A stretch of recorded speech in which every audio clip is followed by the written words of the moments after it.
আমি রুমকি ছোটো কিচেনের রুমকি আজকে বানাবো ফুচকা। তার জন্য দেখো এখানে ছোলা মটর আর কয়েকটা কাঁচা লঙ্কা নিয়েছি, আলু সবগুলো আমি একসঙ্গে সেদ্ধ করে নেব।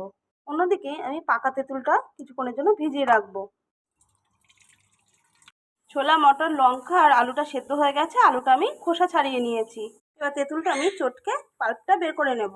দেখো তেঁতুলের পাল্পটা আমি বের করে নিয়েছি। এবার আমি একটা ভাজা মশলা রেডি করে নেব। দেখো ভাজা মশলার জন্য আমি এখানে নিয়েছি ধনে, জিরে আর দুটো শুকনো লঙ্কা ভালো করে ভেজে আমি গুঁড়ো করে নেব।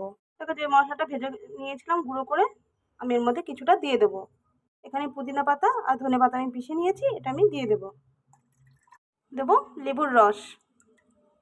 এখানে নিয়েছি নর্মাল লবণ 1 প্যাকেট জলজিরা, নিয়েছি দুটো সেদ্ধ কাঁচা লঙ্কা। আমি ঝালটা একটু কম দেবো যেহেতু বাচ্চারা খাবে।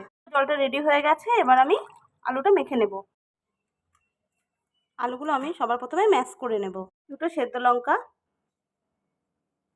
এবার দেবো সেই ভাজা মশলাটা আর ধনেপাতা কুচি। নিয়েছি 1 চামচ সাদা লবণ আর অল্প একটু বিট লবণ, সর্ষের তেল। একসঙ্গে ভালো করে আমি একটু মেখে নেব। মেখে নিয়েছি, এবার দেবো আমি যে জলটা করে রেখেছিলাম, এখানে 2 চামচ মতন জল দেবো। এখানে ছোলা মটর, শসা আর একটু কাঁচা লঙ্কা কুচিয়ে রেখেছি, এটাও আমি দিয়ে দেবো। একই সঙ্গে আবারও আমি একবার মেখে নেব।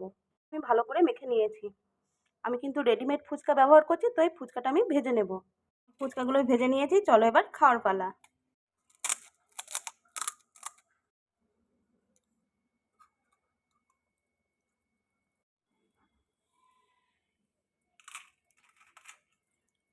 কেমন হয়েছে? দারুণ। আমার ফুচকা রেসিপি আপনাদের কেমন লাগলো কমেন্টে জানাবেন। ভালো লাগলে লাইক শেয়ার করবেন আর পরিবারের নতুন সদস্য হলে সাবস্ক্রাইব করে দেবেন। আজকের জন্য টাটা।